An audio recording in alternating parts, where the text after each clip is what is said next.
Way back in 1982, George Caleb Jr. published a book called Adventures in Immortality, which contained the results of a survey on American beliefs about the afterlife, including near-death experiences and out-of-body experiences. The Gallup survey is intriguing, but it leaves unanswered this basic question that is there any scientific evidence for near-death experiences, particularly the out-of-body time and the true dimensions of the ultimate portion are thoroughly explored in the Second Chance by His Divine Grace A.C. Bhaktivedanta Swami Srila Prabhupada, the founding spiritual master of the International Society for Krishna Consciousness. Thousands of years ago in India, the historian concerning Ajamila and his near-death experiences was related by the great spiritual master Srila Shukadeva Goswami to his disciple King Parikshit.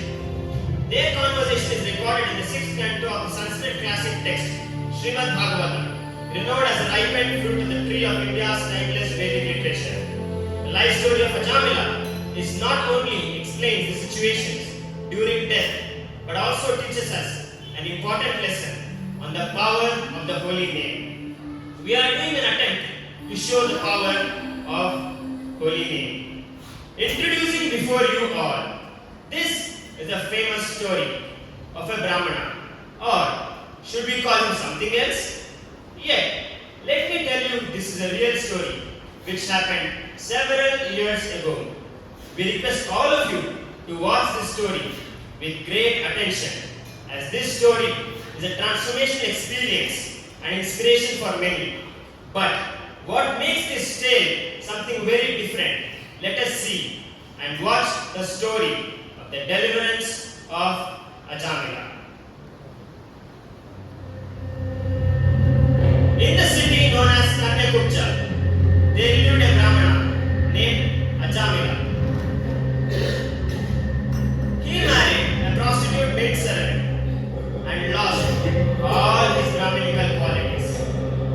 Because of the association with a low-class woman, he gave troubles to others by arresting them, cheating them in gambling, or directly plundering them. This was the way he earned his livelihood and maintained his so-called wife and 10 children.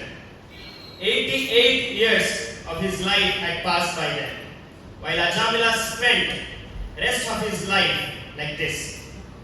He had his dearmost son, whom he called as Narayana, and was very naturally attracted to him. Narayana! Narayana! Where are you, my dear son? Oh, Narayana, where are you? Please. Please come back. Oh, Narayana, please come back soon. I cannot live even for a second without you. My dear son, please come back.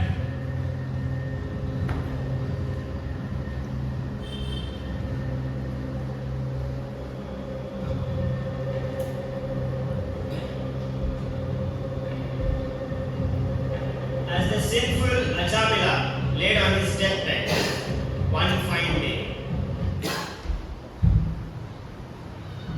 he was terrified to see 3 fierce human-like creatures coming to drag him out of his dying body and take him to the abode of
want to take him to the abode of Yamraj. And why are you stopping us from that? If you are the actual servants of Yamraj, then you should explain to us what is the meaning of religious principle, what are the symptoms of religion, and you shall also explain what is the process of punishing someone who all are the candidates eligible for the punishment from Yamraj, and are all persons engaged in fruitive activities are punishable or only some of them. See, you are excited. It's not very good for you to interfere in our business.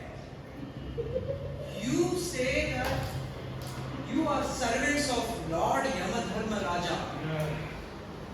If that is so, and you also say that we are obstructing you from performing your duties, which is the commandment of Yamadharma Raja, then you should be able to tell me what is dharma or religious principles and what is adharma or irreligious principles. If you truly are servants of Lord Yamadharma Raja, then you should be able to tell this. Sun, moon, land, air, water, fire, and the super soul sitting in everyone's heart is witnessing the activities of living entities. Those who are engaged in the positive activities and not doing their prescribed religious duties are to be punished by the Yamraj.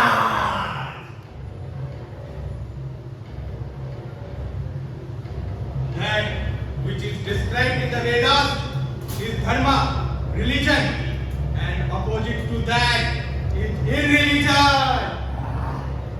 Dharma is what told directly by the Supreme Personality of Godhead. This we heard from our Master Yamraj.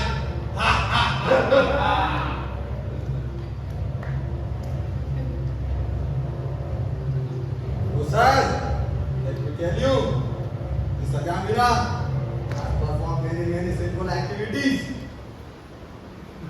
and he must be punished. He has not been punished. So let me tell you the story of this Jamila. In the beginning, this Brahmana named Ajamila studied all the Vedic literatures. He was a reservoir of good character, good conduct, and good qualities. Firmly established in executing all the Vedic injunctions, he was very mild and gentle. And he kept his mind and senses under perfect control. Furthermore, he was always very truthful, respectful, and he knew perfectly how to chant the Vedic mantras. And he was also very, very pure. Ajamila was very respectful to his spiritual master, to his parents, and was free from false prestige. He was upright, benevolent to all living entities, and well behaved. He would never speak any nonsense or envy anyone. Once this Brahmana, Ajamila, following the orders of his father, went to the forest to collect fruits, flowers, and two kinds of grass called Samit and Kusha.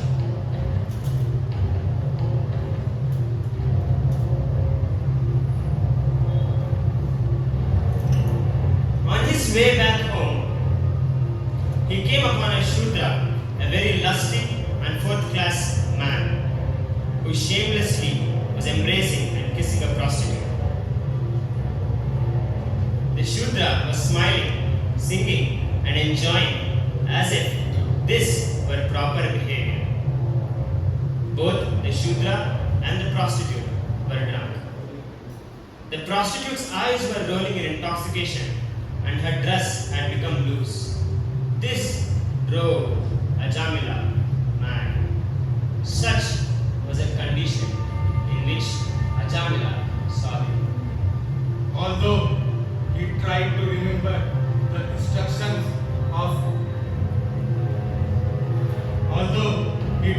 remember the instructions from the scriptures, but with that knowledge and his intellect, he could not control his lusty desires, and he indulged in all kinds of illicit activities with that prostitute, and he also drove away his young and beautiful wife, who came from a very good Brahmana family, and he also kicked out his parents out of his home and started living with that prostitute.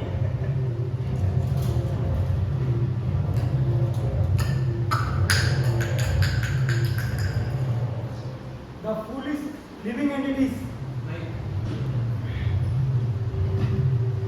The foolish living entities do not control their mind and senses and influenced by the modes of material nature. They are like a cocoon. The silkworm creates cocoon out of its own saliva and gets entrapped in it and finds no way to come out and undergoes continuous birth, war, disease and death.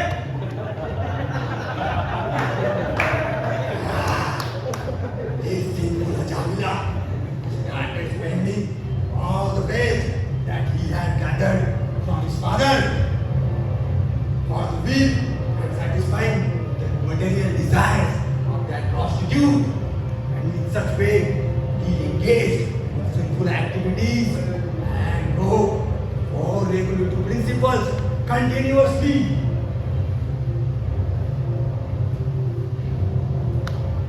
And as the living entity is under the ropes of material nature, this Ajamila could not control his sinful desires, and like that he engaged in all kinds of nonsense. The living entities can come out of this modes of material nature only when he comes in contact with the association of the Supreme Lord or his devotees. Otherwise, there is no possibility.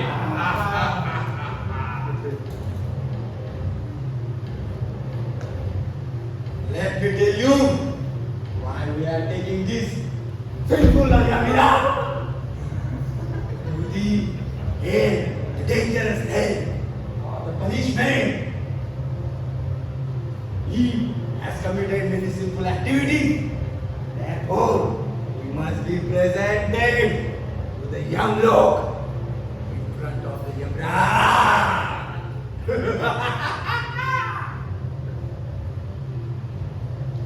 Alas, how painful it is to see that irreligion is being introduced in a place where religion has to be maintained.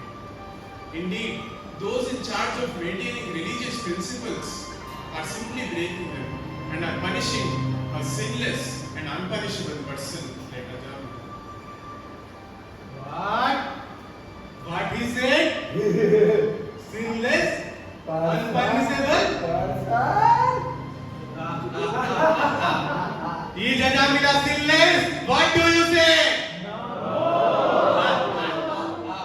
He has atoned for all the sins he has committed in his life.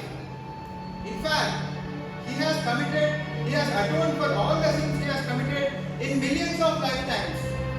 Just because he has uttered the names of the Lord in such a helpless state. So, he cannot be arrested by you. In fact, this is not the only time that he has chanted the name of the Supreme Lord. He has chanted the holy names several times. During lunch or some other times when he used to call his son, "Oh dear Narayana, please come here." Although he was referring to his son, he chanted the 4 mantras of the Supreme Lord. Na, Ra, Ya, Na. Although he may be referring to his son, he has chanted the names of the Supreme Lord. Therefore, he has atoned for millions of his lifetimes. All the sins of his lifetimes have been vanquished. Indeed, the chanting of the holy name of Lord Vishnu is the best method for atonement for a person who has stolen gold or some other valuables, or a person who is a drunkard, or even a person who has killed a brahmana, or even indulged in sex with the wife of a guru or superiors. It's also the best process of atonement for a person who has murdered a woman, or killed the king or his own father, or who has slaughtered a cow. Indeed, it's the best method of atonement for a person of all sinful activities.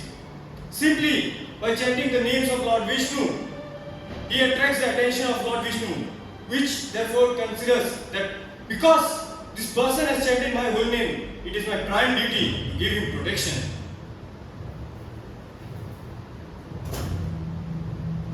He might not have chanted the holy names purely, but surely he has chanted the holy names with attention and offenseless. So he has attained all the results unconsciously. He has attained all the results of pure devotional service. That's why even his first utterance of the holy name was sufficient for him to eradicate all the sins he has committed in his life. Further, Ajamila helplessly and very loudly chanted the name Narayana, and this itself was enough to atone him from the reactions of all sinful life. Therefore, O servants of Yamaraj, I request you not to take him to your master for punishment in hellish manners.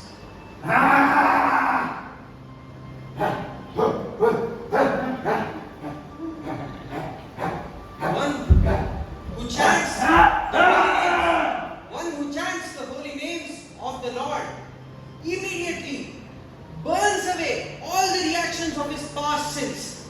Of his millions life, all of his sins are burnt away.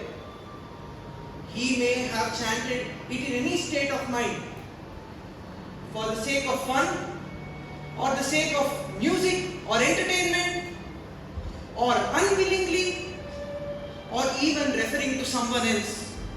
But since he has chanted the name of the Supreme Lord, all of his sins are vanquished. The names of the Supreme Lord are as powerful as the fire that burns the dry leaves. Just like a medicine cures the patient irrespective of the knowledge that the patient has about the medicine. In the same way, whether you know the importance, whether you willingly chant the holy name or not, just by chanting the holy name, all the past reactions are burnt away. That is the strength of the holy name. So you cannot arrest him.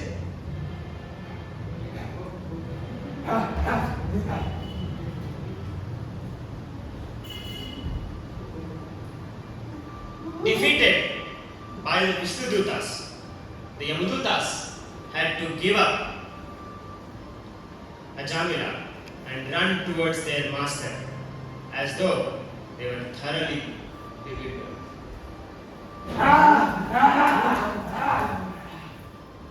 We'll come back again.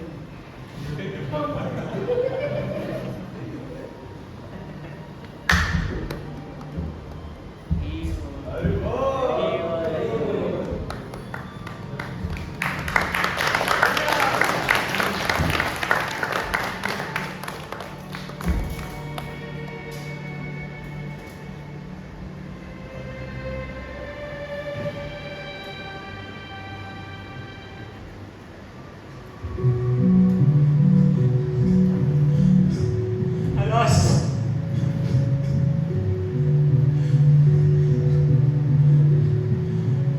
how degraded I became, being attached to my senses. I fell down from a position of a well-qualified Brahmana down to a low-class Shudra.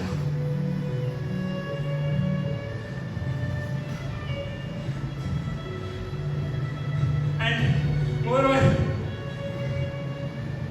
I had a chaste wife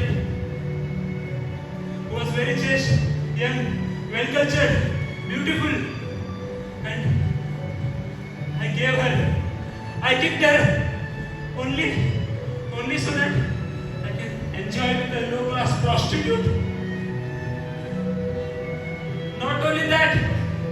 fact, I also had poor mother and father who had no one else to look after apart from me. I kicked them out from the home only for the sake of enjoying with that prostitute. And we got so many children from her womb. This is very certain that I'm destined to suffer for so many lifetimes in hell, miserably. But was it a dream that I just saw? Or was it a reality? Who were those poor? Who were those fearsome people who came to arrest me, who came to kill me, who were very fearfully looking?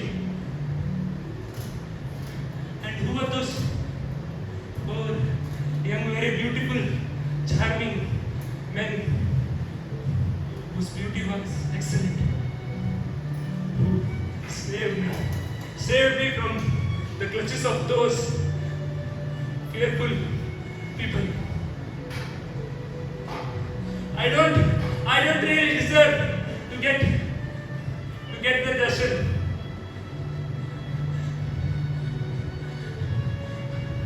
This is very certain that I am abominable, sinful, and a nefarious person. But however, it is only because I practice little spirituality, little devotional service, because of my parents during my young age, which is why I got darshan of those poor, good-looking, wonderful people. Otherwise, how would I even chant the name of Lord Narayan? It is only because I practice little spirituality, little devotional service unto the Supreme Lord. Afterwards, due to my attachment, out of my lusty tendencies, I committed all sinful activities and enjoyed my life. But let me at least know, after having realized what I have done throughout my life, let me at least now stop identifying myself with my body, mind, and senses, and fix my mind completely on Lord Sri Krishna and chant His holy name.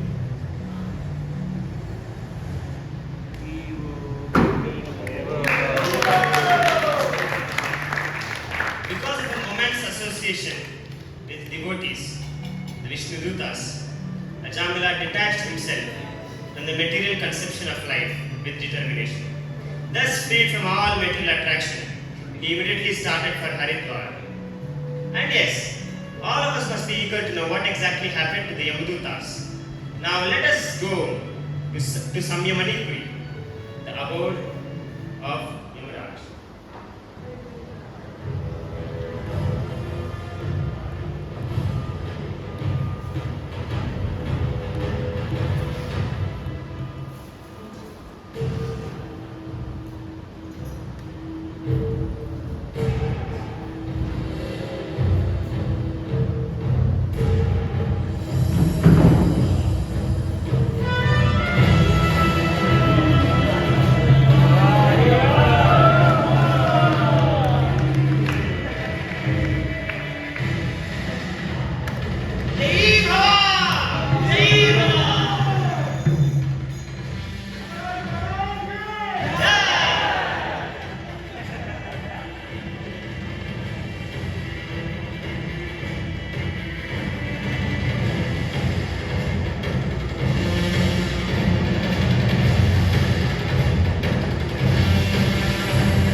Then, all their personalities had come. How many? 4. And they did not allow us to take the soul of that simple Ajamila. What is the use of serving such a master whose orders is baffled? Resign from your service. Otherwise, please tell me who are those 4 persons?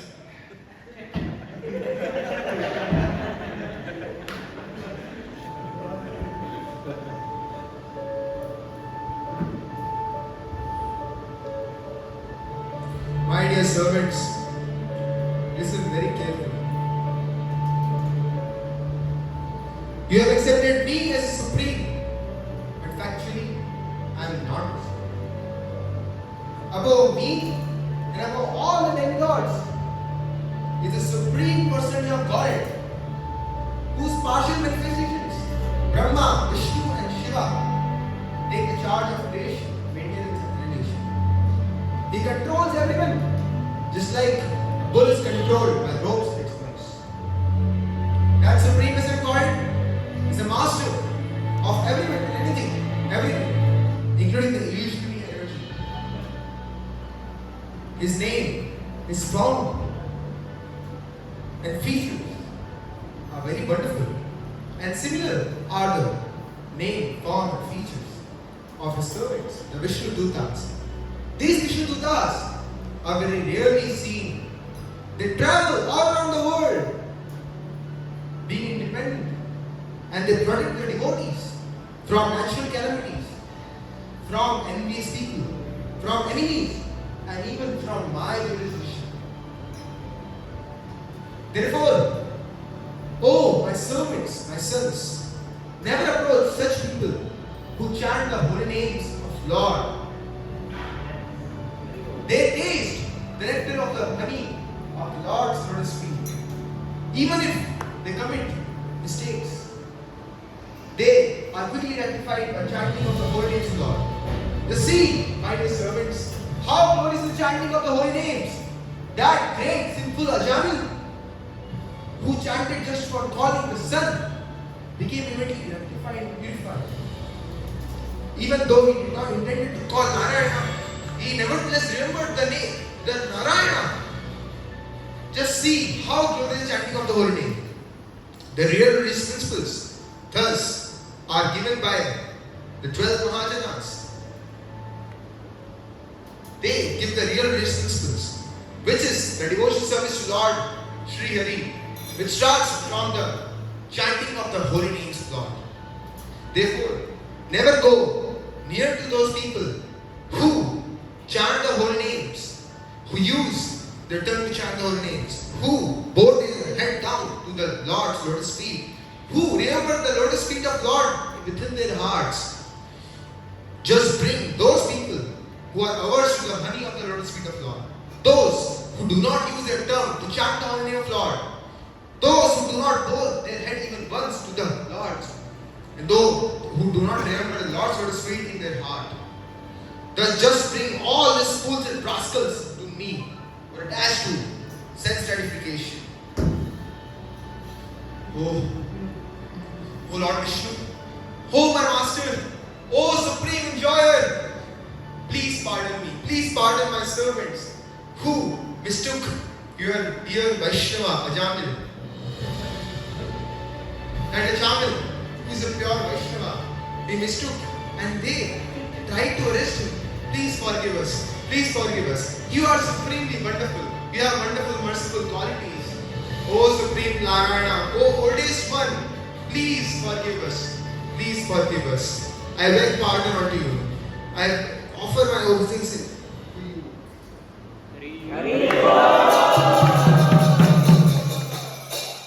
Thus, Yamaraj gave transcendental wisdom of devotional service to his servants. Ajamila fully engaged in the devotional service of the Lord. Thus, he detached his mind from the process of sense gratification and became fully absorbed in thinking of the name, form, pastimes, and glories of the Lord. When his intelligence and mind were fixed upon the form of the Lord, the Brahmana Ajamila once again saw before him the four celestial persons. Upon seeing the Vishnudutas, Ajamila gave up his material body at Haridwar on the banks of Ganges. These were the same Vishnudutas whom he had seen previously.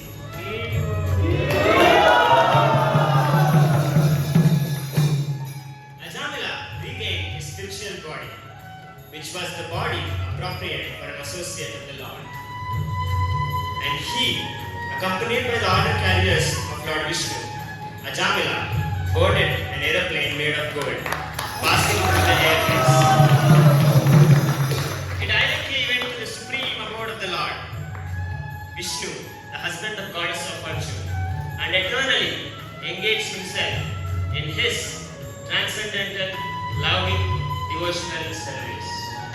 Hare